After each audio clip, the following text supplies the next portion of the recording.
Okay, alright. Update po tayo sa ngayon sa atin, guys. Alam niyo ba na magkasama po sila Alden Richard at saka si Katrin Bernardo sa ngayon? Sa beach, guys, kasama ang kanilang mga kaibigan. Alam naman din natin na halos wala nang pinopost sa Alden, kundi jogging lang, yung outing lang nila ni Katrin at saka yung fun run ng nila ni Katrin. Yun lang po yung palaging pinopost niya Alden Richard sa ngayon. Pero ang katunayan, guys, is magkasama po sila. Ayon dito sa ating legit na sources, kasama nila ay naasikaso daw ni Alden kay Katrin. Dahil sabi nga daw ni Mami Min kay Alden na kapag wala si Mami Min, pag nandiyan si Alden, ay talagang diyan mo daw makikita yung kinatawag na kagalingan ni Alden kay Katrin, guys. Kaya dito sa atin, guys, ay kitang-kita naman natin kung paano naman mag-asikaso si Alden kay Katrin. Hindi kagaya kay Daniel Padilla noon na inasikaso lang niya si Katrin kapag may mga taong nakakakita sa kanya. Diyan po tayo napapabilib dito kay Alden Richard, guys, kasi kahit saan man si Katrin, kapag kasama niya si Alden, ay makita mo talaga yung asikaso si Alden sa kanya. Ayon pa dito sa ating legit na sources, ay si Alden daw ang nagluto ng kanilang pagkain sa beach. Sabi pa nga ng mga iba, napakaswerte daw ni Katrin kay Alden. Sana ipapatuloy pa ni Alden yung panliligaw niya kay Katrin kahit hindi pa handa si Katrin. Alam naman natin na tumatahimik lang si Katrin sa kanyang mga paghahanda kasi sa ngayon pa lang, guys, ay inoobserba daw niya si Alden Richard. Ayon dito sa ating legit na sources ay inoobserba daw niya si Alden Richard hanggang kailan daw yung kaya niyang gawin kay Katrin Bernardo. Hanggang kailan daw siya na kaya maghintay. Kaya maraming nagsasabi dito, guys, na simulat sa pulpalan ay matagal na maghihintay si Alden ni Katrin. Sabi pa nga ng mga ibang fans ng mga Katden na sana magkaroon na ng status yung dalawa dahil si Katrin Bernardo naman po ay talagang hindi na siya babalikan ni Daniel Padilla. Ayaw niya na pong babalikan si Daniel Padilla dahil pag yan po ay babalikan pa niya si Daniel Padilla, wala na po tayong mahanap pa kundi si Alden na lang. Alam naman din natin, guys, na matagal ng panahon na hinihintay ni Alden si Katrin kung kailan siya handa at kung kailan maging okay yung lahat.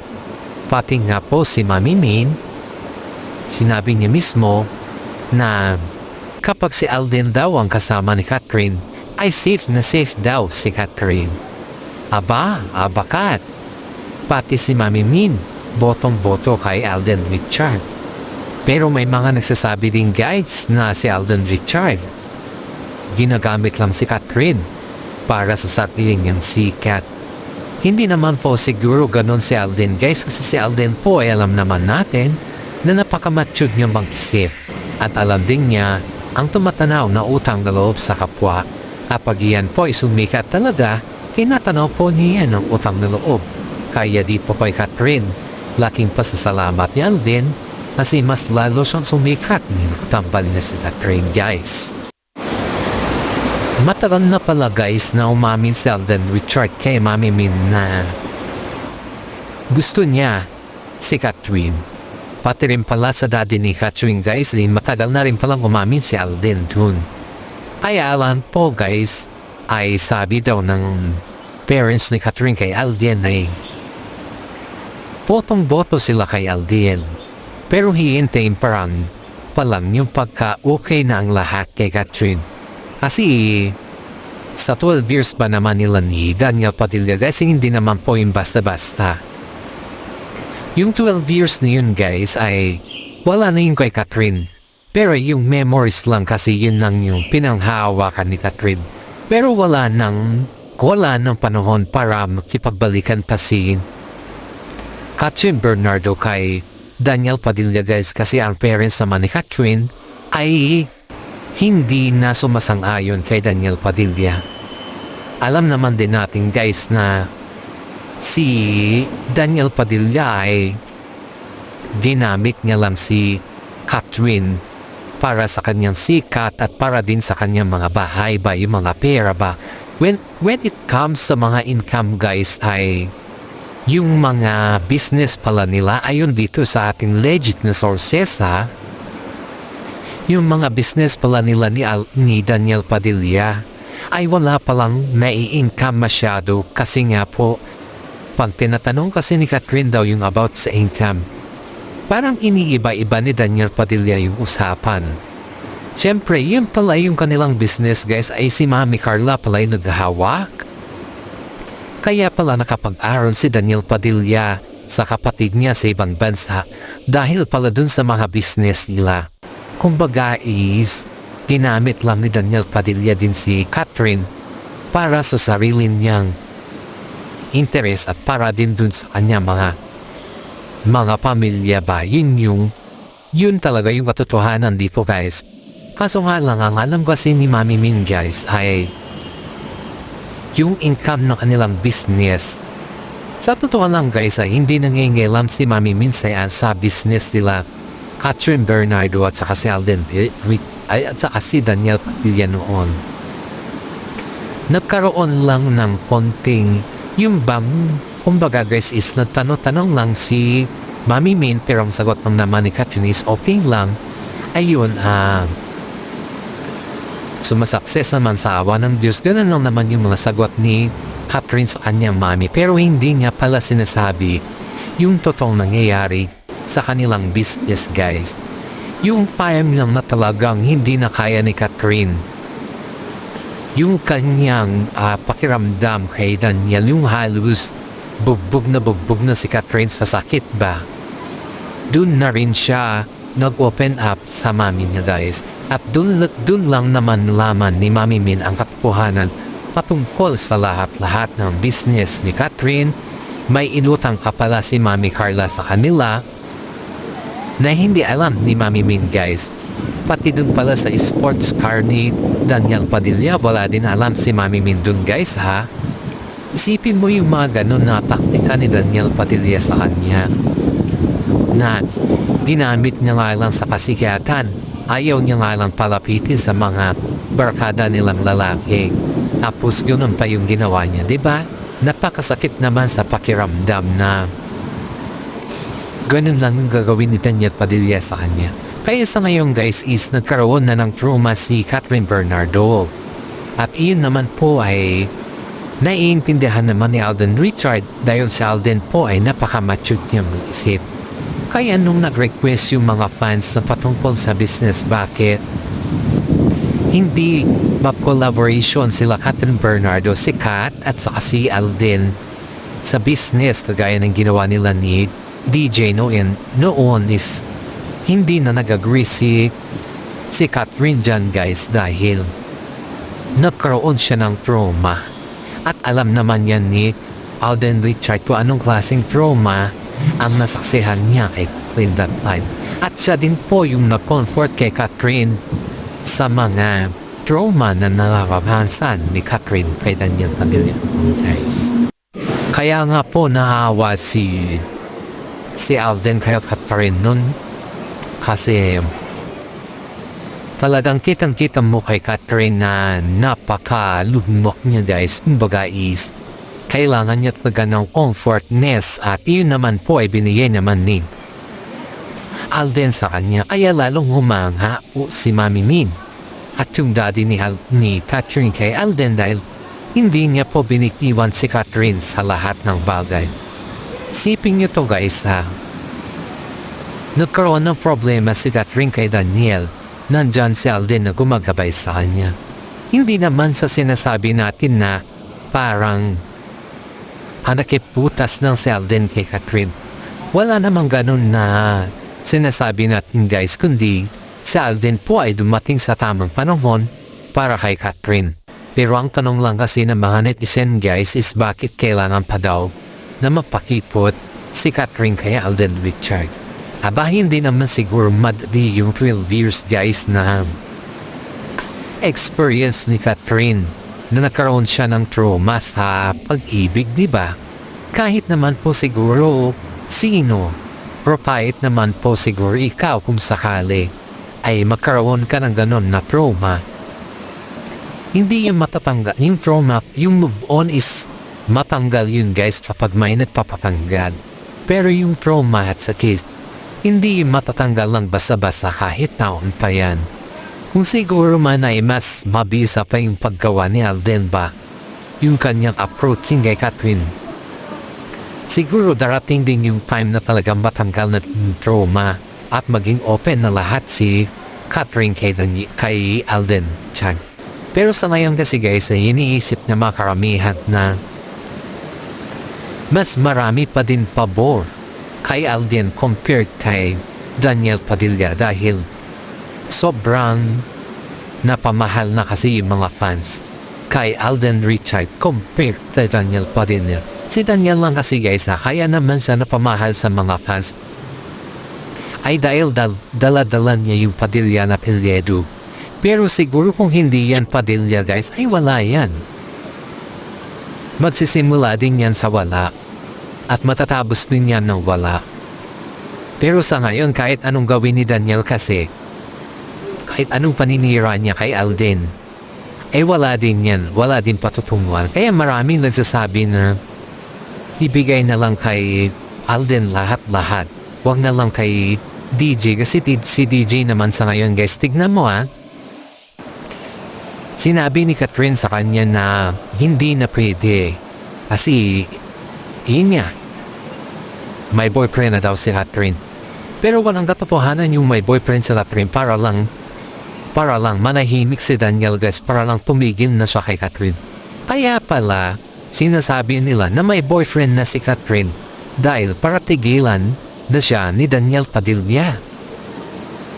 Kasi nga guys is, nangungulit pa rin pala si Daniel sa kanya. Kahit alam niya magkasama sila ni Alden. Isipin niyo to guys na may shooting sila Catherine Bernardo at saka si Alden Richard. Panay ng text at tawag ulit ni Daniel sa mga kasama nila. Para do makausap lang si Catherine. Para do makafocus si Catherine sa kanyang shows. Para do maging okay ng lahat ng kanilang hiwalayan. Pero pinagbigyan naman sila guys kasi nag-uusap talaga si Daniel kay Mami Min. Pinagbigyan naman siya ni Mami Min. Pero ang gusto kasi ni Daniel guys, is yung makipagbalikan, hindi pala makipag-ayos. Kundi makipagbalikan. Aba, syempre, nanay ka. Alam mo yung experience ng harap mo sa taong yan. Kung ikaw yung isang nanay, okay lang ba sa'yo na babalik ulit si Catherine sa kabila ng ganun yung niyang ginawa? Di ba hindi? Ayan po guys, palagi natin tatandaan na kahit man sa kabila ng lahat ng pagsisikap ni Catherine ay sana naman suportahan natin sila ni Alden Richard. Hindi yung pinapaboran natin si Daniel sa kabila ng lahat. Sa mga nang babas kasi kay Catherine guys is grabe. Ang dami nilang dinamay, ang dami nilang sinabi na napaka-fake news. Pero yung katotohanan guys ay hindi nila masabi lahat. Pero ang ginagawa kasi nila, ibinabas nila si Catherine para sa sarili nilang interes at hindi naman para sa kabutihan ni Catherine at Alden Richard. Kaya nga po itong si Alden guys ay nung nakita niya na binabas na si Catherine sa hindi naman level, kumbaga is wala namang kapupuhanan na bashing, ay iyon po ay dumipensa po si Alden Richard sa mga bashers. Pero nung dumipensa po si Alden Richard sa mga bashers, dito na naman po nagkandagulo na naman guys. Ang sinasabi na naman dito, kaya daw sinusuportahan ni Alden Richard si Catherine ay dahil daw may gusto daw talaga ito, magkaroon na naman daw ng second V. At totoo naman yan guys. May nilulupo talagang pangalawang movie ang cut din sa ngayon. Kaya medyo umiiwas muna sila sa mga bashers at gusto nila na magkaroon ng mga malinawagan yung mga isip-isipan nila guys. At sa mga second movie nila guys is gusto nila yung maayos ng lahat. Kaya maraming nagsasabi na bakit hindi na lang aminin din ni Catherine na may gusto daw siya kay Alden Richard. Hello? Matagal na pong inamin ni Catherine na may gusto na rin siya kay Alden Richard. Matagal na po yan guys. Kaso nga lang, hindi pa talaga totally handa si Catherine na pumasok sa pag-ibig. Ang gusto kasi ng mga fans ay yung talagang kung inamin mo na gusto mo si ganito, ay doon ka na talaga at i-grab mo na talaga yun. Pero kaso nga lang guys ay hindi naman ganun yung nangyayari talaga dahil siyempre hintayin naman natin yung magiging ready yung isang tao. Kaya nga guys ay sinabihan din si Mami Min si Alden na maghintay-hintay lang muna at huwag padalos-dalos sa lahat ng bagay kasi nga po alam naman ni Alden kung ano na yung mangyari kay Catherine. At sa ngayon guys ay para maging refreshing sila ay talagang pumunta sila sa beach para iwas daw ng mga bashers dyan kung ano man yung mga iniisip nila patungkol kay Alden at Catherine na nag-iiwasan daw na hindi nila alam na nakakasama pa rin yung dalawa. Kaya nga sabi ni Mami Min ay medyo lumabas-labas muna mag-refresh muna kasi masyadong toxic na yung sa environment nila sa showbiz at medyo mag-aliw-aliw muna kasi panahon na ngayon ng aliwan. Kumbaga is panahon na ngayon yung magkaroon naman ng sariling banding ba or bigyan naman yung oras yung sarili. Yan po yung hiling ni Mami Min sa kanila. Kaya ngayon guys is nasabit sila magkasama yung kanilang mga kaibigan. Wala daw munang showbiz ng usapan. Ang gusto daw kasi nila ay makapagpahinga din yung kanilang mga isipan. Dahil may mga kasama din sila sa loob ng showbiz guys na sinisiraan sila. Hindi mo talaga maiiwasan yan kasi may competition sa loob ng showbiz eh. May mga kasama din sila na yung palaging nanubumbalik yung inggit ba yun palagi yung nila mga sinasabi na parang yung pakiramdam nila is wala nang katapusan yung kainggitan nila sa dalawa kasi sobrang success sila sa buhay. Pero in fairness guys sa sobrang success nila sa buhay is halos lahat ng mga fans ng mga ibang tambalan ay pumupunta na sa kanila. Doon naman po napapasalamat sila Alden Richard at saka si Catherine Bernardo kasi nakikitaan naman sila na sila po ay napaka loyal sa kanila at napaka baga is lambing yung mga fans sa kanila guys. Kaya marami pa rin po mga fans na nagsasabi na napakaswerte pa rin ang Kat din dahil ang dami pa rin sumusuporta sa kanila. And then hindi lang po yan guys, napakabait din ng Kat din sa mga fans nila. Ay marami mga netizen po ang nagsasabi na sana ay hindi sila magbago, na sana ay pagpatuloy nila yung kanilang ugali simula nung nakilala sila, simula nung pumasok sila sa showbiz at hanggang sa matapos din sila sa showbiz.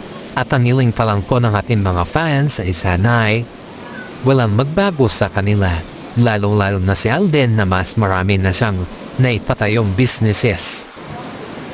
Si Alden po sa ngayon guys ay idolo ng mga kababaihan kasi ang galing niyang humawak ng pera. Halos lahat kasi ay alam niya kung paano siya mapatayo ng bahay or paano niya gawing business ang lahat ng mga bagay na to. Kaya si Alden po ay hinahangaan ng mga kababaihan sa ngayon and sobrang galing niya pagdating sa business at saka sobra ding matured niya kung mag-isip. Kaya marami sa ngayon guys ang nag-uumaling kay Alden at sinasabi na napakaswerte ni Catherine kay Alden dahil sa ganitong skills ni Alden. Kaya nga po sabi ng karamihan ay sana all na kay Alden. Sana sila na lang daw si Catherine para sa ganun ay mabibigayahan din sila na kagaya daw kay Alden. Shout out po sa ating mga senior citizen dyan guys na kasama natin. Shout out po sa kanila. Alam kong marami po kayo nag-abang sa ating YouTube channel. Paki-like and share po at hit ang notification bell para sa ganun lahat po ay update kayo sa ating YouTube channel. Maraming salamat at God bless po sa ating